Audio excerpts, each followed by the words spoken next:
Let me tell you a secret. 1st of January is not New Year. You don't believe me? Come, I'll show you. Every year on 1st of January, the whole world celebrates New Year. But does the universe really know it's New Year? Or is it just a human made thing? Today we'll explore New Year through cosmology, modern science, and ancient Hindu scriptures. And what you discover might completely change how you see New Year and time. Before we start, don't forget to like, share, subscribe, and press the bell icon. What is time? In modern science, time was once believed to be linear, that means past, present, and future.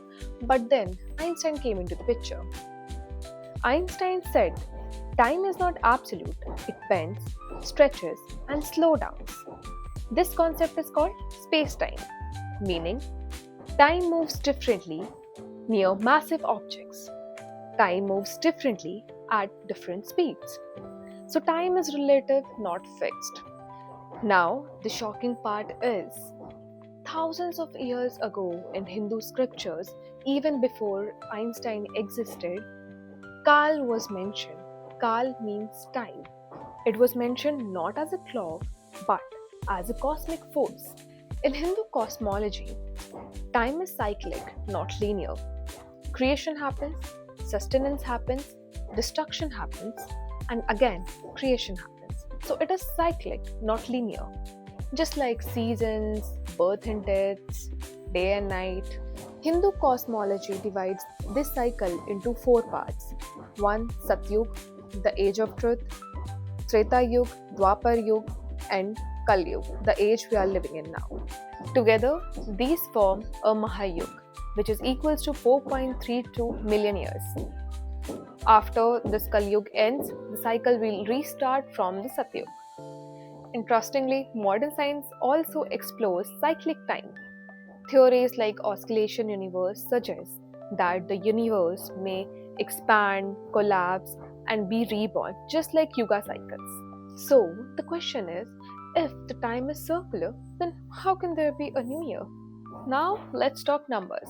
According to Hindu scriptures, 1 day of Brahma is equals to 4.32 billion human years, which is roughly the age of Earth according to science.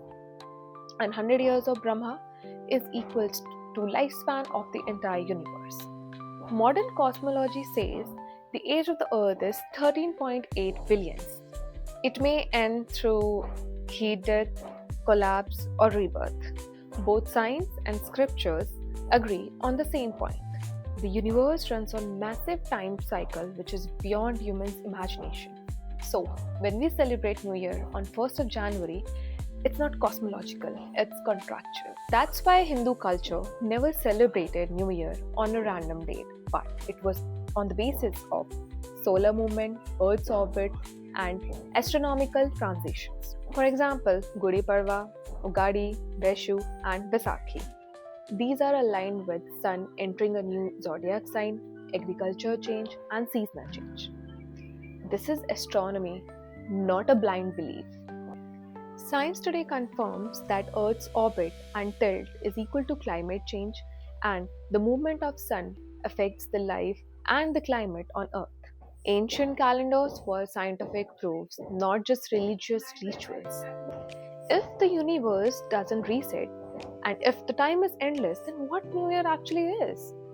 So the New Year is psychological reset, a human-made checkpoint where you reflect, you restart, and you realign. In Hindu philosophy, it is known as a sankalp, which is a conscious intention. Not changing time, but changing your direction in time. Hindu scriptures never told us to fear time. They taught us you're not bound by time, you exist within it. Science now echoes the same idea. So, this new year, don't just change the time, change your action, your awareness, and your understanding. Because every moment is a new beginning. So, if you enjoyed the fusion of science and Hindu cosmology, do give a like, comment, share, subscribe. I do make videos on Hindu scriptures, cosmology, and how it is related to science. So you can watch more videos. I have added the link in the description as well. Happy New Year, not to the calendar but to the consciousness.